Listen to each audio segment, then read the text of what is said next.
2018 года уже не удивить никакими бастурами. Фаны готовы преодолевать 1000 километров, чтобы потусоваться вместе и сходить на концерт Кажа. Но все это поездки в рамках одной страны. Ну, или двух, учитывая, что Россия и Беларусь входят в единое таможенное пространство, и нет границы в общем понимании этого слова. И первый пробный шар был закинут в ноябре 2018 года, когда из ЭКБ был организован бастур в Казахстан. Да, это тоже страна таможенного союза, но тут поражал сам масштаб. Более 7000 километров, 2 концерта Макса и колоссальные эмоции от увиденных гор. Рано или поздно в вашей голове должен возникнуть интерес. А как там? Как на Западе? Макс Корж снял крутейший клип на трек «Контрольный». Вдохновившись им, паны решили устроить свой бастур, свой Евротур. 20 вырванных человек из Москвы, Нижнего Новгорода, Ростова, Уфы, ЕКБ, Домодедово, Челябинска и примкнувшие к ним братья из Беларуси и Украины отправились пока в самый увлекательный в своей жизни трип. Увидеть море, пусть и на Черноморском побережье, это хорошее, это здорово, это крутая цель. Но вот побывать в другой стране, где не говорят на твоем родном языке, это совершенно другое. Многие боятся делать этого из-за опасений серьезных вложений или безопасности. Кто-то даже не удосуживается сделать себе загранник и живет в мире снов, что на границе их примут с распростертыми объятиями. Ну а ребята личным примером решили показать, что все надолго. Было бы желание. Всех с началом Евротура! Что не нужно настолько много денег, а главное иметь вырванных друзей. И самый крутой формат для знакомства с Europe Culture — это вот как раз такой Евротур-бастур. 2 недели, 7 стран. В отличие от бастура в Казахстан, в этот раз все по уму. Комфортабельный двухэтажный автобус, в котором сиденье превращается в кровати. И сразу меньше головной боли с проживанием. Да, автобус без душа, но зато на автобанах на любой заправке можно помыться совершенно бесплатно. Поездка в эти даты, май, была выбрана не случайно.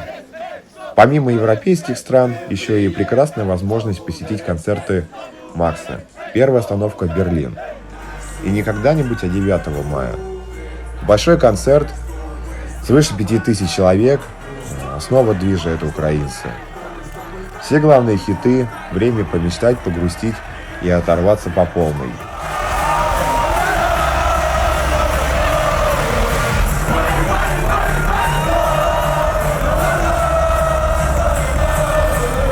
А после концерта, конечно же, отметить праздник у стен Рейхстага. Следом город, в котором Макс на концертах всегда отправляет всех зрителей – Амстердам. Город, где абсолютно легалайз и животный мир во всей красе. Для многих, но не для этих ребят. Изучение города лучшим способом передвижения – на великах.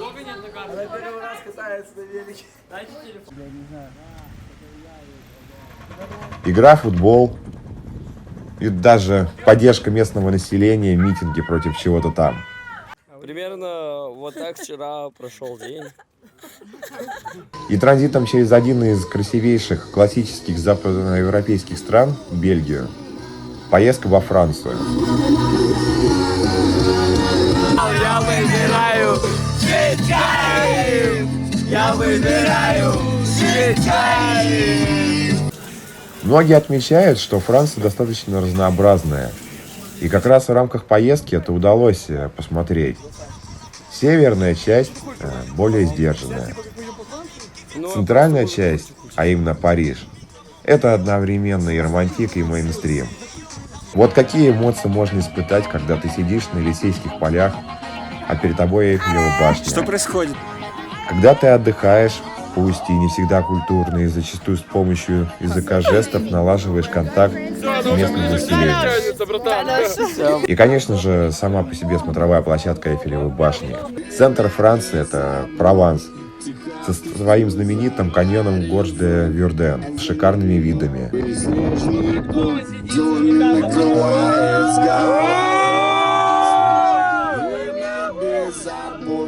Будем вспоминать тебя через год.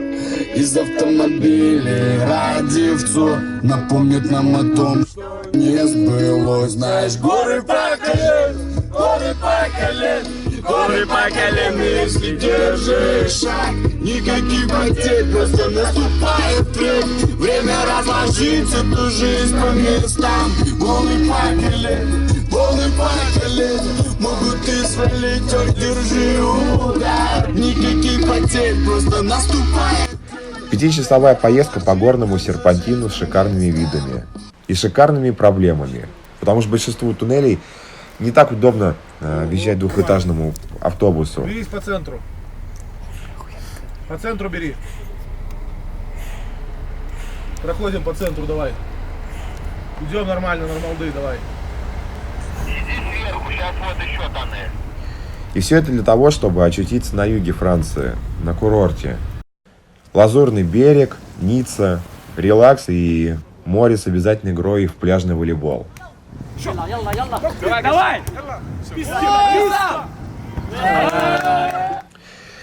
Не стоит думать, что вся поездка проходила только в автобусе, что ребята только там жили.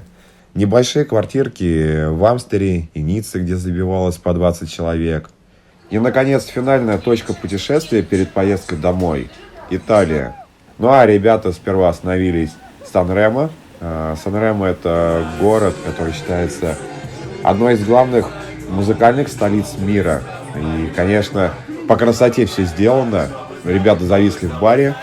Ну и, конечно, не обошлось без главного трека, олицетворяющего это путешествие, этот бастур контрольный. И затем Милан. Милан – город-законодатель мод. Для многих, но не для ребят. Хотя ничего не чуждо панка. В первую очередь, конечно, для них это знакомство с городом и национальной кухней.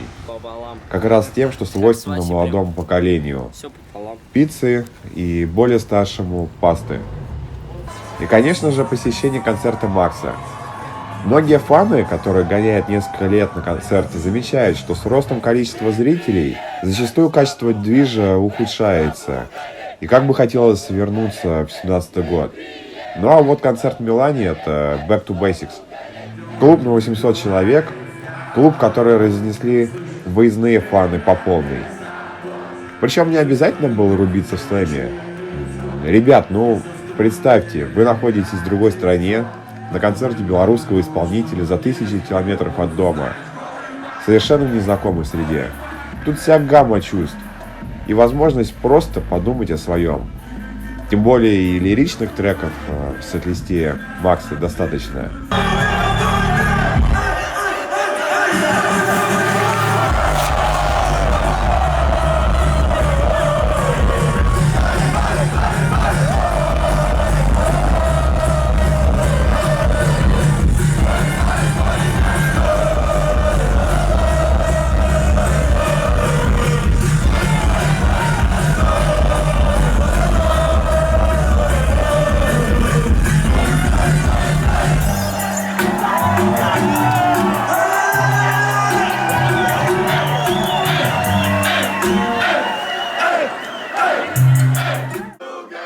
Было большое количество выездных фанов. В первую очередь, как по традиции уже европейских концертов, это украинцы. В частности, Евродвиж, который после выступления Макса писал всех ребят из Бастура на флэт, на безумный флэт. Ну, по-другому, в принципе, они не могут проходить.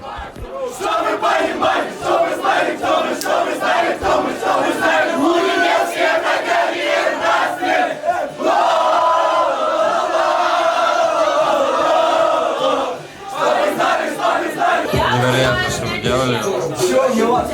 Все, что мы хотели, мы все сделали. Мне не верится, что это закончилось. Евротур пролетел очень быстро. 9 мая в Берлине, романтик в Париже, животный мир в Амстере, море. Не хватает только одного, о чем в рамках темы путешествий поет Макс. Конечно же, речь про горы. И вот как раз после Милана заключительный путь поездки. И не где-нибудь, а в самом центре Европы. в самом главном горном массиве Европы – Австрии Альпы. И, наконец, возвращение в город, в котором начинался трип – Минск. 2 недели пролетели быстро и насыщенно. Макс Корж – это, конечно, уникальный исполнитель. Отчасти рупор своего времени, говорящий о том, что в жизни не все решают деньги. Можно сколько угодно сидеть на диване, поливать всех грязью, винить окружающих в том, что у нас чего-то нет. У нас есть стремления, мечты. Но зачастую мы, как герои Обломова, думаем, но не делаем. Мы живем, казалось бы, в колоссальном медиапространстве, и мир ограниченный. Но тем не менее, мы живем в предубеждениях и страхах. Путешествовать можно и нужно, но не только в рамках одной страны. Для расширения кругозора нужно стараться бывать и где-то еще.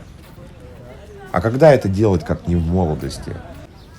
Да, денег в таком возрасте не сильно много. Например, ребят показал, что и не обладая значительными финансовыми ресурсами, не обладая какими-то колоссальными знаниями, можно отлично провести 2 недели в Европе.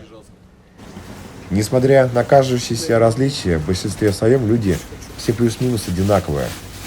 Твори добро, и оно вернется сторицей. И тебе всегда помогут. Неважно, где ты находишься. Наличие зеленого чемодана – это не пропуск в другой мир. Да, такой формат путешествия, наверное, не всем подойдет. Вариантов много. Хватит восхищаться, хватит завидовать. Начните с малого. Сделайте хотя бы себе загранник. И, может быть, при наличии желания в следующий раз в Евротур отправишься именно ты.